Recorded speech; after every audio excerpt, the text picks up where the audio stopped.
Lingampalli division Gopinagar colony నివాసితులైన Narasimha కుటుంబ సభ్యులకు దళిత బంధు ద్వారా మంజూరైన యూనిట్ గుల్మోర్ పార్కులో నూతనంగా ఏర్పాటు చేసిన విఘ్నేశ్వర ఫుట్వేర్ షాప్ ను ముఖ్య అతిథులుగా పాల్గొని పూజా కార్యక్రమాలు నిర్వహించి స్థానిక వాసులతో కలిసి ప్రారంభించిన కార్పొరేటర్ రాఘం నాగేందర్ యాదవ్ అనంతరం వారు మాట్లాడుతూ కస్టమర్లకు మంచి సేవలు అందిస్తూ వారి మన్ననలు పొందాలని తెలిపారు. దళిత బంధు ద్వారా నూతనంగా ఏర్పాటు చేసిన యూనిట్ విఘ్నేశ్వర ఫుట్వేర్ షాప్ రోజు రోజుకి మీ వ్యాపారం అభివృద్ధి చెందాలని ఆకాంక్షించారు.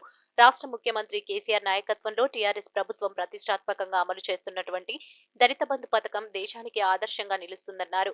దళితుల జీవితాల్లో వెలుగులు నింపాలని, ఆర్థికంగా బలోపేతం కావాలని ముఖ్యమంత్రి కేసీఆర్ ప్రతిష్టాత్మకంగా ప్రవేశపెట్టిన దళిత బంధు పథకం అమల్లో భాగంగా పక్కా ప్రణాళికతో యూనిట్లను నెలకొల్పి భావితరాలకు ఆదర్శంగా నిలవాలని, ఈ పథకంను సద్వినియోగపరచుకోవాలని ఏకైక లక్ష్యంతో సీఎం కేసీఆర్ ఈ పథకాన్ని అమలు చేస్తున్నారని, దేశంలోని ఏ రాష్ట్రంలో కూడా పేదవారి కోసం ఇటువంటి సంక్షేమ పథకాలు లేవన్నారు.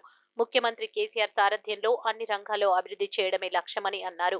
ఎంపికైనటువంటి లబ్ధిదారులు దళిత బంధు పథకాన్ని ఆర్థిక అభివృద్ధికి దోహదపడే ఆదాయ వనరుగా సద్వినియోగం చేసుకోవాలన్నారు. దళిత బంధు లబ్ధిదారులు మాట్లాడుతూ షాప్ ఓనర్ గా అయిన సందర్భంగా స్వీట్లు పంచుతూ ఒకరికొకరు తినిపించుకున్నారు. ఈ కార్యక్రమంలో డివిజన్ అధ్యక్షులు దుర్గం వీరేశం గౌడ్, టీఆర్ఎస్ సీనియర్ నాయకులు మిరియాల రాఘవరావు తదితరులు పాల్గొన్నారు.